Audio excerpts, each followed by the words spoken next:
अध्याय 7। तब फरीसी और कुछ शास्त्री जो यरूशलेम से आए थे उसके पास इकट्ठा हुए और उन्होंने उसके कुछ चेलों को अशुद्ध अर्थात बिना धोए हाथों से रोटी खाते देखा, क्योंकि फरीसी और सब यहूदी पूर्वजों की परंपरा पर चलते हैं और जब तक भली भांति हाथ नहीं धो लेते तब तक नहीं खाते, और बाजार से आकर जब तक स्नान नहीं कर लेते तब तक नहीं खाते। और बहुत सी अन्य बातें हैं जो उनके पास मानने के लिए पहुंचाई गई हैं, जैसे कटोरों और लोटों और तांबे के बर्तनों को धोना मांजना। इसलिए उन फरीसियों और शास्त्रियों ने उससे पूछा, तेरे चेले क्यों पूर्वजों की परंपराओं पर नहीं चलते और बिना धोए हाथों से रोटी खाते हैं?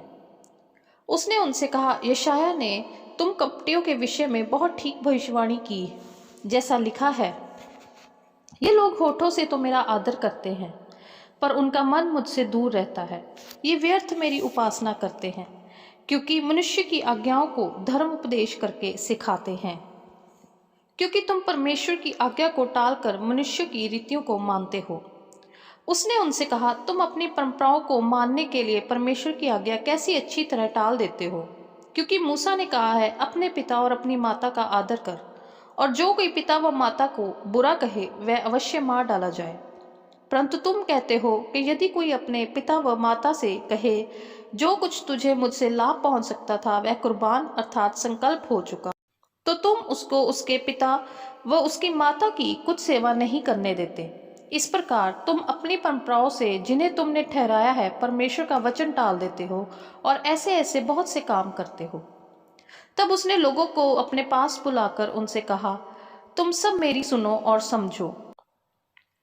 ऐसी कोई वस्तु नहीं जो मनुष्य में बाहर से समाकर उसे अशुद्ध करे, परंतु जो वस्तुएं मनुष्य के भीतर से निकलती हैं वे ही उसे अशुद्ध करती हैं।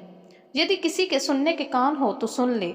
जब वह भीड़ के पास से घर में गया तो उसके चेलों ने इस दृष्टांत के विषय में उससे पूछा।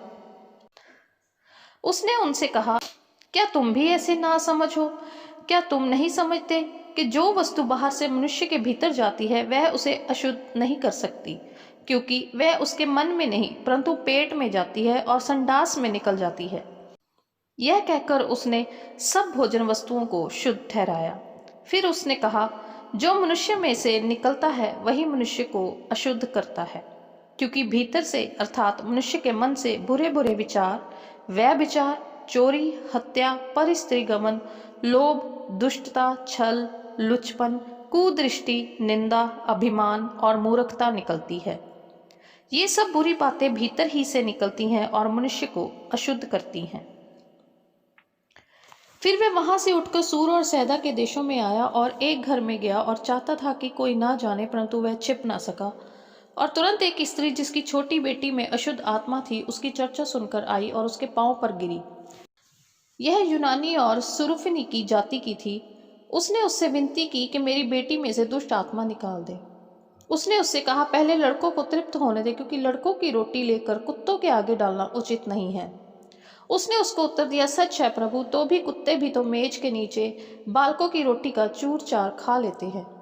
उसने उससे कहा, इस बात के कारण चली जा, दुष्ट आत्मा तेरी बेटी में से निकल गई है। उसने अपने घर जाकर देखा कि लड़की खाट पर पड़ी है और दुष्ट आत्मा निकल गई है। फिर वह सूर और सैदा के देशों से निकलकर दिकापुलिस से होता हुआ गलील की झील पर पहुंचा। तो लोगों ने एक बहरे को जो हकला भी था उसके पास लाकर उससे विनती की कि अपना हाथ उस पर रखे। तब वह उसको भीड़ से अलग ले गया और अपनी उंगलियां उसके कानों में डाली और थूक कर उसकी जीभ को छुआ और स्वर्ग की ओर देखकर आह भरी और उससे कहा, इफ़्फ़तह अर्थात खुल जा। उसके कान खुल गए और उसकी जीभ की गांठ भी खुल गई और वह साफ साफ बोलने लगा। तब उसने उन्हें चिताया कि किसी से ना कहना, परंतु जितना उसने उन्हें चिताया उतना ही वे और प्रचार करने लगे। वे बहुत ही आश्चर्य में होकर कहने लगे, उसने जो कुछ किया सब अच्छा किया है। वह बहरों को सुनने की और गूंगों को बोलने की शक्ति देता है।